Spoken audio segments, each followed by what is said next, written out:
For today's kanap sa buhay, ang laagan niya nakabot og tupay o OFW ta diri mga inday. At tuna tas kusina maglaag kay gutom ko. Sa mga dili hili og saging diha pero hili ko kaon o arat na tara. Lata nga saging, why not? Ato pagid nang lata-lataon. Gamit kalag plato og tinidor, upat ka saging, imo lang ng panitan o sugdi na din ang paglata. Pino nga pagkalata or napay buo-buo, ikaw na bahala. Kung matingala ka nga na mga lagom-lagom ay kabala ka, normal na siya.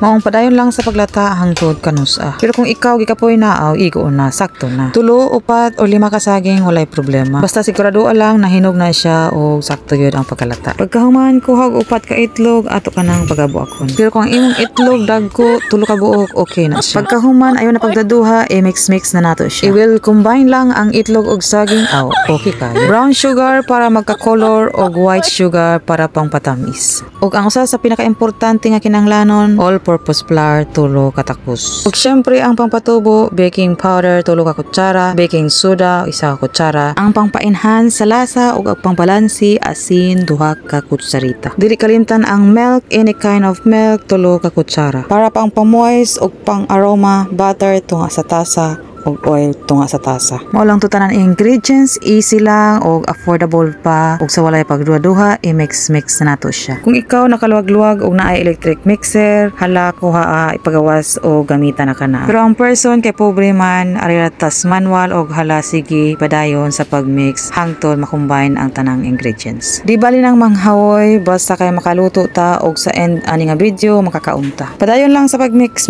hangtod wa na kay makitang buo-buo pa o pino na siya. While nag-prepare day ko ni ani, nag-preheat na day ko sa atong lutuan para pagkahuman aw magsalang na dayon ta. Kay poor man ta og low budget ni nga pagkalutua, aritas lanera, okay ra kay na siya. Sa mga naay cake molder diha, ayaw kabalaka, ipagawas na siya o gamitan na. Kung pansin nyo nga nagbutang ko og baking paper sa lanera, pero kung wala mo ni ana, ayaw kabalaka, pidira wala na siya. Pagkahuman, salang na nato para maluto na o matryan na. Kay low budget man ni siya og air fryer lang ang naa, walay problema, maluto gyapon na siya. Sa 110 degrees Celsius o 45 minutes, naluto na. Pagod pa.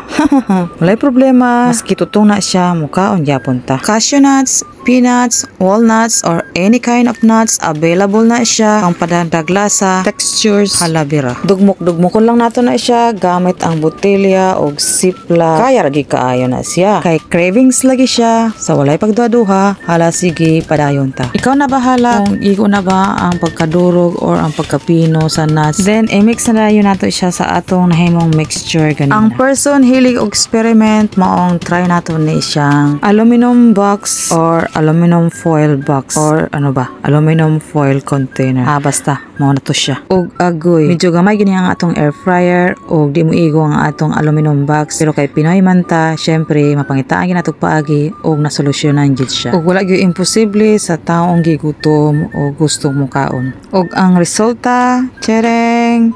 Wow, bongga. Diba? Naluto gid siya. Perfect pa. Maski tryan pa nimo na siya. Walay pagduha-duha. Luto gid siya. Og mo na gini siya ang akong last nga salang with nuts and everything. Sa 3 ka tasa nga all-purpose flour mixture, nakabake ko og 2 ka lanera og 2 ka aluminum foil box. Mo ni sakto nga cravings. Kaon gid og banat hangtod masumhan. Og syempre ato gini siyang tilawan, i-try kung lami ba og atika. Nagkatunga na gid siya, so walay pagduha-duha. Lami gid siya. Kay ako maning niluto ba? O mao na to. Ari na lang ko kutob og thank you sa pagtanaw sa akong walay kabuluhang video. Don't forget guys sa pag-follow, like and share o comment po. Ug ang gusto makabalo sa ingredients naa sa comment section.